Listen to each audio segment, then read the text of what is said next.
chắc là sau có sắp năm mới cũng đã bị chi chay nhé đấy chắc thì nói hơi nhờ bám thị bầy đấy nói hơi pi đấy chỉ nói với hơi học 4 mình chỉ nói với hơi mà phải làm pi đấy chỉ nói với hơi mà phải 4 lớn chất sợ ra chẳng sắp năm mới nhưng mà sao tôi thấy pi chi chay thì luônประเภทนะที่ใจประเภทchắc là mấy chaiประเภทnăngประเภทตายังត្រូវធ្វើដូចនេះnếu là mấy chaiประเภทnăngประเภทตายังត្រូវធ្វើដូចនេះchắc là mấy chaiประเภทnăngประเภทยังត្រូវយកប្រភេទទី1គុណនឹងចម្រាស់ប្រភេទទី2ចឹងស្គាល់ប្រភេទទី1ទេអាមកនេះហៅថាប្រភេទទី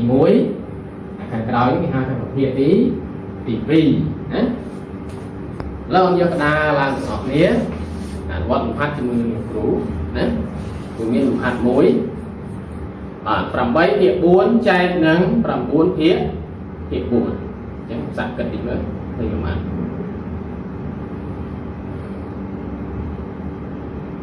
បានតោះគ្រូបង្ហាញចម្លើយតែម្ដងណាអញ្ចឹងយើងយកប្រភេទទី1គុណចម្រាស់ប្រភេទទី2ចម្រាស់អាន័យថាដាក់លេខ4ខាងលើលេខ9ចុះក្រោមអានោះហៅចម្រាស់ក៏បញ្ច្រាស់ប្រភេទហ្នឹងណាអញ្ចឹងបដូរវិសញ្ញាចែកវាជាសញ្ញាគុណណាហើយវិធីគុណយើងអាចស្រួលបានណាគ្រូបង្ហាញឲ្យកាលពីវីដេអូឃ្លីបលើកមុនអញ្ចឹងយើងអាចស្រួលចោលបានឬក៏យើងគុណបញ្ចូលគ្នាហើយចាំស្រួលក៏បានដែរដូចគ្នាប៉ុន្តែការស្រួលមុនវាលឿនជាងការស្រួលតាមក្រោយអញ្ចឹង4ដូចគ្នាយើងស្រួលចោលទៅសល់9និង8និង5 9អញ្ចឹងមកចម្លើយនេះឃើញ8ភាគ5 9បាទត្រឹមត្រូវតែដៃជួយខ្លួនឯងមួយណាបាទលោកចេញដាក់ទី2បាទ12ភាគ8ចែកនឹង12ភាគ4បាទចាប់ដើមអនុវត្តណា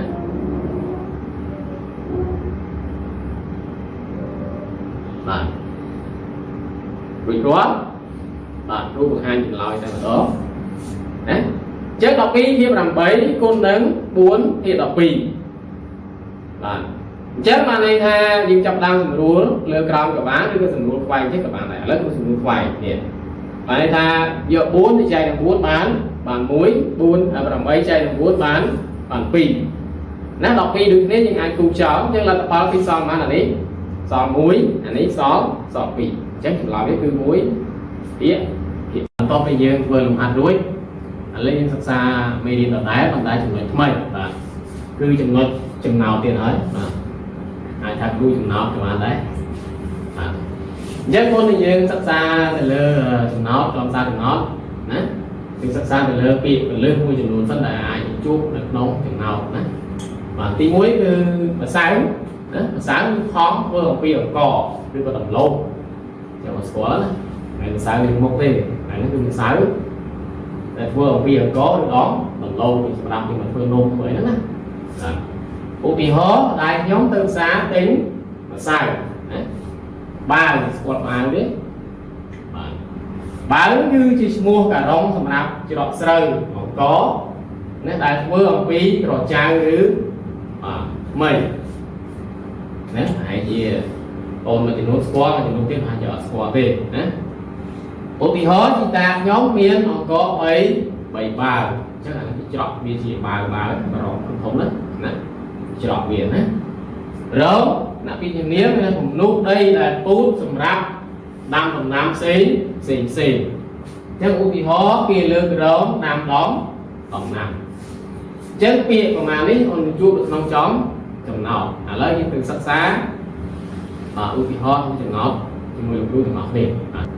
តោះយើងទៅសិក្សាចំណោទទាំងអស់គ្នាអញ្ចឹងជំនាញទាំង5របស់ចំណោទកាលពីសប្តាហ៍មុនចាំណាអញ្ចឹងគ្រូអត់ផលិតឲ្យទៀតទេអញ្ចឹងទី1ត្រូវអានចំណោទណាឲ្យយល់ខ្លឹមសារមកដើម្បីធ្វើនំគេដឹងថាម្សៅ1គីឡូបានចំណាំណាម្សៅ1គីឡូគេប្រើស្ករអស់6ភាគ8គីឡូក្រាមតើម្សៅមី71គីឡូក្រាមត្រូវប្រើស្ករអស់ប៉ុន្មានគីឡូក្រាម chắc là lấy những cao pi chấm nọ sập đá món của bạn dạy cho mà xa hỏi chắc cả na cái xua cái prap mũi cái xua đó chào chắc cái prap của bạn thì ấy như này chạm đấy xua mũi prap mũi xua đó chào cái prap của bạn thì ấy màประมาณวิธีគុណបាទត្រូវណាចឹងកុំភ្លេចគឺប្រមាណវិធីគុណចឹងចំណងកន្លែងនេះគឺប្រើប្រមាណវិធីគុណណាស្រួលណាអត់ពិបាកទេចឹងបានន័យថាយើងត្រូវយកនេះស្ករណា1គីឡូហ្នឹងតែប្រើម្សៅ1គីឡូហ្នឹងយកទៅគុណជាមួយនឹងម្សៅ71លើ2គីឡូក្រាមចឹងដល់ពេលយើងគុណទៅយើងចេញចម្លើយវាឥឡូវទូនឹងឲ្យឆ្លើយតែម្ដង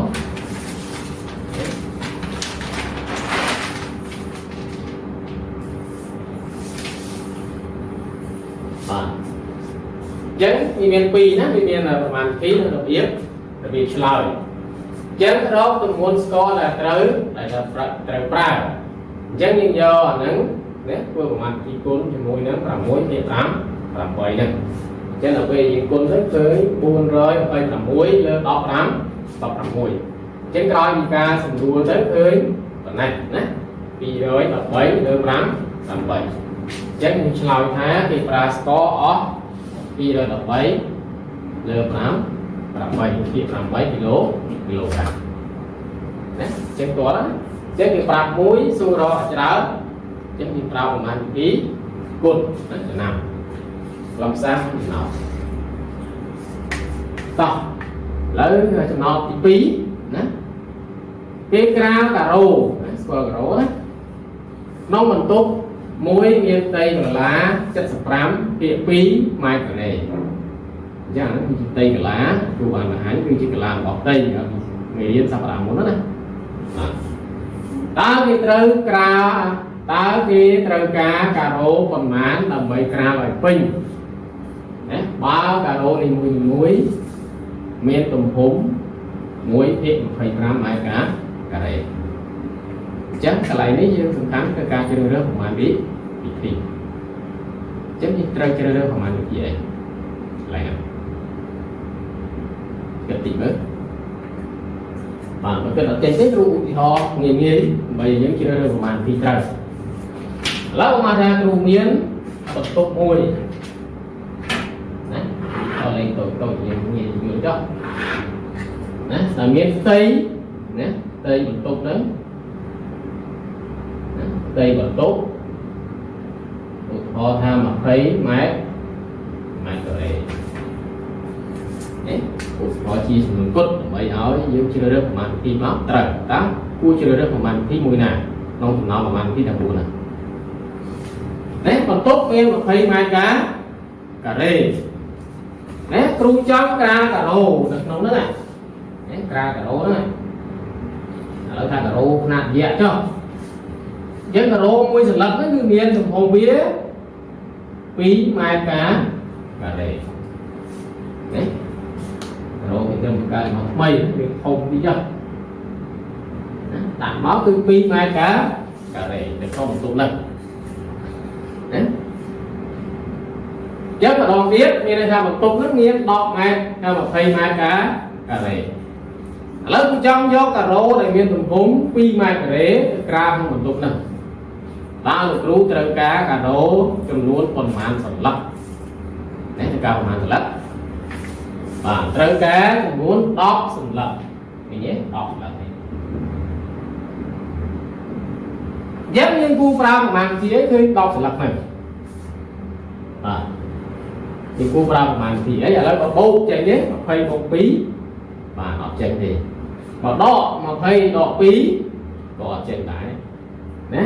បើគុណក៏អត់ចេញដែរចុះបើចែកបាទសាក់ចែកទៅ20ចែកនឹង2 20ចែក2ស្មើ10ទេបាទស្មើ10អញ្ចឹងបានន័យថាដើម្បីរកចំនួនការ៉ូយើងជ្រើសរើសប្រមាណទីអីបាទជ្រើសរើសប្រមាណវិធីចែកណាចំណាំណាអញ្ចឹងដើម្បីរកចំនួនការ៉ូយើងអាចចាំវិធីទៅក្នុងហ្នឹងត្រូវយកផ្ទៃបន្ទប់ចែកនឹងផ្ទៃរបស់ការ៉ូ thằng hôn nó tây vào cả rô cái chữ mai cá mai cà đen cái chữ tây để cho bạn tốt đấy tây cả lá có chữ mai cá cà rê lại đấy chẳng có mấy làm bấy đó thì luôn cả rô trần dốc tây bằng tốt chay chỉ mua nó tây cá cà rô đấy lớn nhưng mới nói con nghe ta đợi cả cái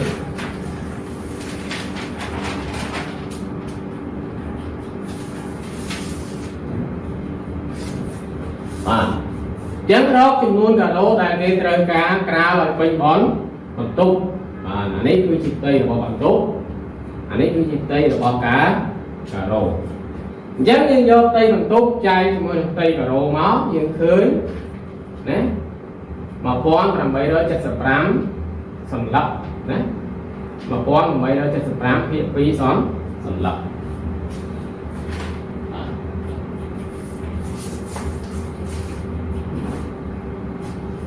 chết ca sao thì khó thời bạn chọn đấy ai mình ta chết luôn đồng nghĩa dùng hát hỏi ốm ăn bọt thằng ngọt liền đây thì cái sừng nào đậm tôi là bọt đấy nên cái sừng nào thì môi đọc lên ăn ngọt nế sai môi em chạy cáo cày nhưng còn đói mà đói pram hiện pi máy nâng tờ tấn miên bảo vậy pi hiện bấy lấy bằng đòi lột cái lại nấy đó tao ra nó nghiêng tây rồi lá còn bán mai cả rê chẳng thằng núi xua đâu tây rồi lá rồi bỏ xài chắc tây rồi lá rồi bỏ xài rút một vía đây rút pram pi sao làm không chắc smile cái muốn bỏ làm tay giật cầm cái anh smile mình nói con nâng tớ tưng đấy mình nói con nâng tưng lấy những cái lót trong mưa thiên thì môi không thì nào đá mình trạm máu cục ọc hai mình đều lấy mình đói rồi rám phía phí mày và anh ấy cái chia vòng rạp là cái trạm rồi đó cho tự tưng phí phía bấy này bón bằng tàu chắc lấy cái trạm vào nữa và đây là nó từ địa toàn màn trạm thiên ti chắc lấy là nó chia bằng màn thì ấy này chỉ tôi tới đây là nó Việt Nam người ta đi chia bằng màn thì cồn đó này nó môi này bằng màn đó nó pin tiệm bay này và má chắc chia bằng màn thì cồn đấy chắc cái nào biết cái này tha một vài tấn tiền rồi màn làm như thế chắc rồi đó rồi vài tấn là thứ sao chắc cái bao màn thì ấy mấy mà màn thì cồn đấy chắc cái bao màn thì cồn